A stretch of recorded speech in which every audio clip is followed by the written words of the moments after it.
Reka tugusuhuze ukunda The Manifest TV, musaba ukora subscribe, share, like, comment kuri iyi TV kugira ngo amakuru n'ibiganiro byose bikugereho umunsi ku wundi.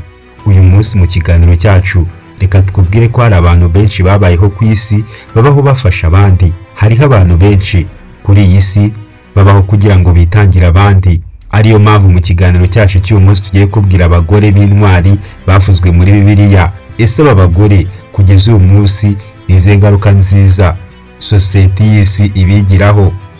Mu gitabo cya Bibiliya haboneka abagore benshi b'intwari bafite imyitwarire n'ibikorwa by'indashyikirwa.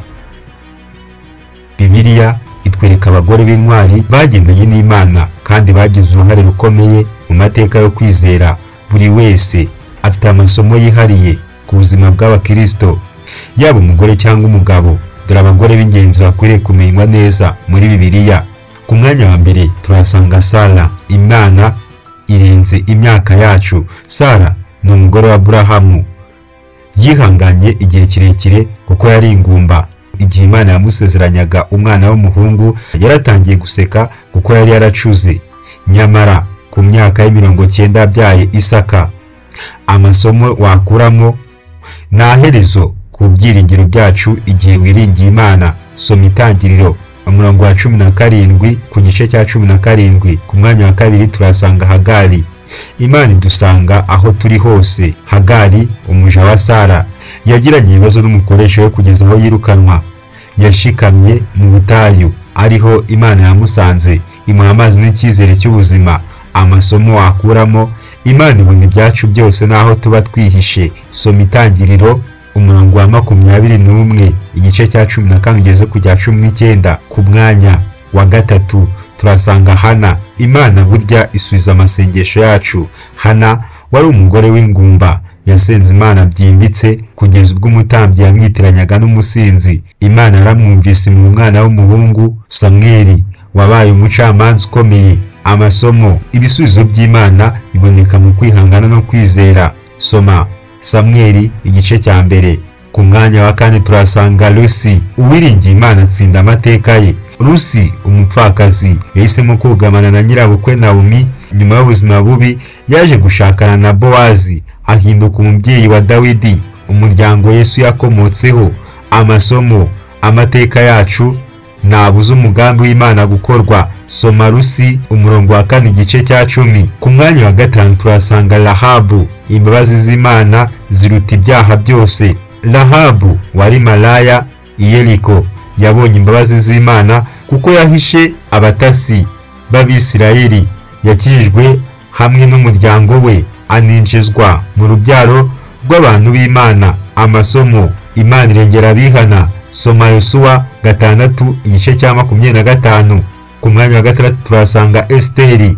Imana iduhindurira amateka. Esteri umwana utagira ababyeyi yabaye umwamikazi w'Ubuperesi, yashoboye kurengera ubwoko bwe mu gihe cy'ibibazo bikomeye. Amasomo: kwemera Imana ituyobore kugira ngo tugire impinduka nziza. Soma igitabo cya Esiteri. Umugore wari imugongwa bimaranye imyaka 12.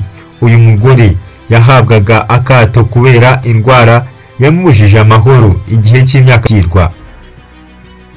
Bibiliya itwereka abagore b'intwari bagendanye n'Imana kandi bagize uruhare rukomeye mu mateka yo kwizera.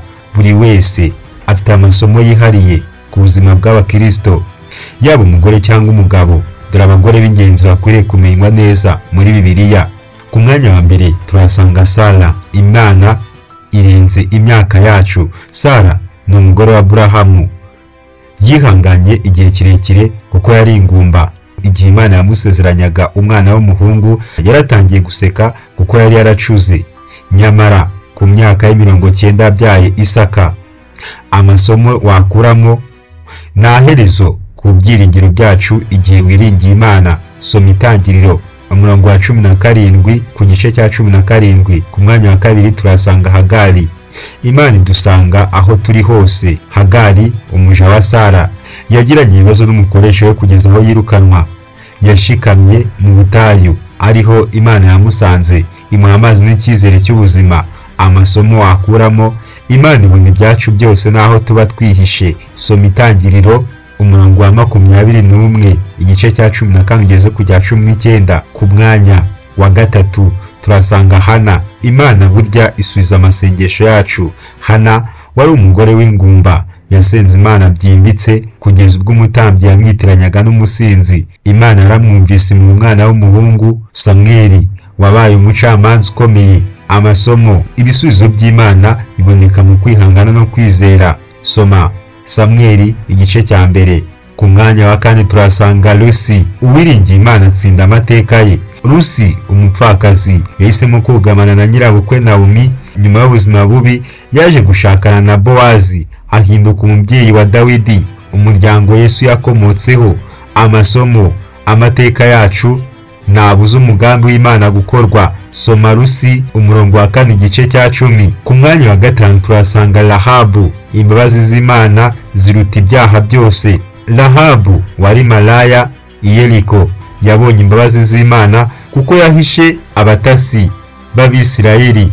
Yakijijwe hamwe n'umuryango we, aninjizwa mu rubyaro rw'abantu b'Imana. Amasomo: Imana irengera abihana. Soma Yosuwa 6 igice cya 25.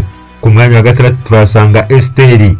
Imana iduhindurira amateka. Esiteri umwana utagira ababyeyi yabaye umwamikazi w'Ubuperesi, yashoboye kurengera ubwoko bwe mu gihe cy'ibibazo bikomeye. Amasomo: kwemera Imana ituyobore kugira ngo tugire impinduka nziza. Soma igitabo cya Esiteri. Umugore wari imugongwa bimaranye imyaka 12.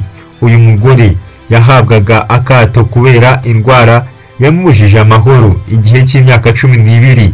Amaze gucika intege ku bantu, yiringiye gusa gukora ku myambaro ya Yesu ahita akira. Amasomo: ukwizera gufite imbaraga zo gukiza aho ubushobozi bw'abantu burangirira. Soma Matayo igice cya 9 umurongo wa 20.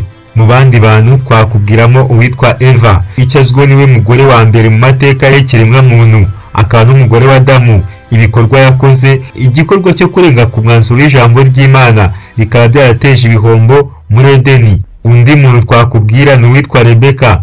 Icyo azwiho, umugore wa Isaka watoranyijwe mu nzu y'iwabo. Ibikorwa: yabaye umugore w'ubwenge, akora icyiza, akabasha kuzuza gahunda y'Imana n'umuryango wa Isaka. Undi muntu twakubwira ni uwitwa Miriyamu.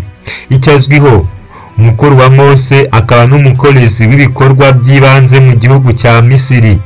Ibikorwa yakoze nk'umuyobozi mu gihe cy'ihirika ry'abana b'Isirayeli mu gihugu cya Misiri, kandi yagaragaje imbaraga mu mivugire. Undi muntu twakubwira Debora.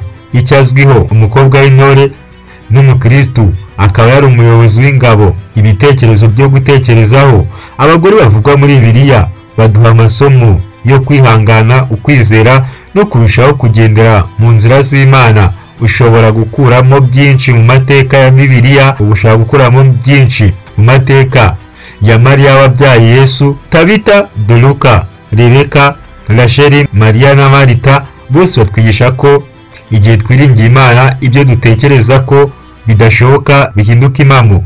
Reka mushimire wakomeje kubana natwe. Musaba gukora subscribe, share, like, comment kugira ngo ujye ukomeza ubane natwe umunsi ku wundi.